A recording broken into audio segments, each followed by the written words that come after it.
সাহেবকে কোট করে বলেছে যে আওয়ামী লীগের রাজনীতি করার সুযোগ থেকে আমরা দিচ্ছি। এই কথাটা সঠিক হয় নাই।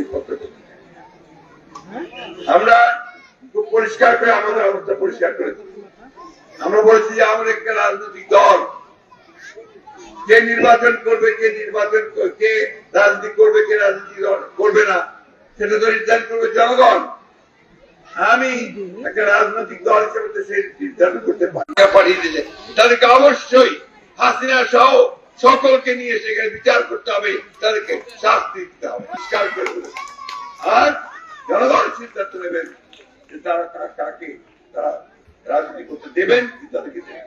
সেখানে আমরা কেউ নই, আমরা তার দায়িত্ব আমাদের নয়।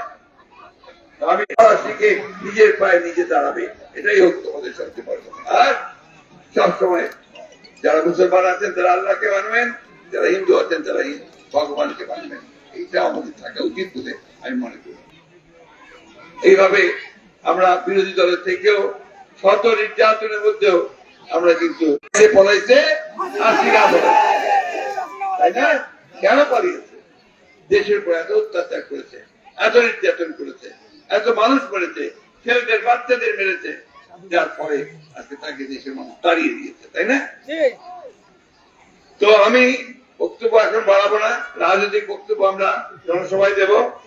আমি শুধু আপনার কাছে একটাই অনুরোধ করব, আপনারা এমন একটা মাটির মানুষ যে মাটি সব সময় অন্যায়ের বিরুদ্ধে রুখে দাঁড়িয়েছে, অন্যায়ের বিরুদ্ধে রুখে দাঁড়িয়েছে, কোনদিন মাথা নত করে নাই। অনেককে হত্যা করা হয়েছে, আমি জানি, অনেকের উপর নির্যাতন করা হয়েছে, বাড়ি ঘর দখল করে নেওয়া হয়েছে, ব্যবসা দখল করে নেওয়া হয়েছে। এই আওয়ামী লীগের দস্যুরা তারা সেটাই করেছে।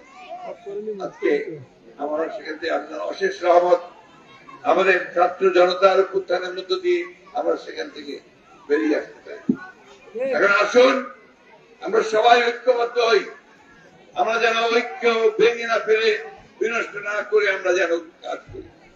আমাদের একটা এখন নতুন সরকার আমরা দায়িত্ব দিয়েছি, ছাত্ররা দায়িত্ব দিয়েছে, তারা দেশটার এই জঞ্জাল গুলো সাফ করবে, সাফ করে একটা নির্বাচনের ব্যবস্থা করবে।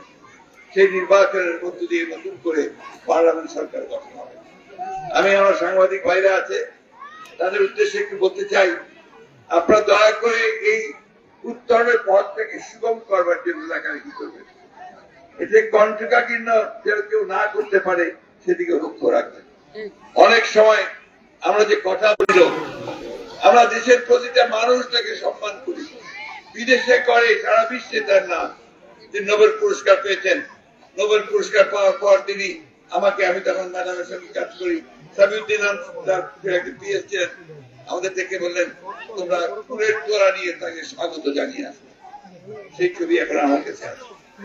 সেই মানুষকে আমরা দায়িত্ব দিয়েছি এই দেশের জঞ্জাল সাফ করার জন্য। তিনি কাজ শুরু করেছেন, রাতারাতি তো সবকিছু হয়ে যাবে না।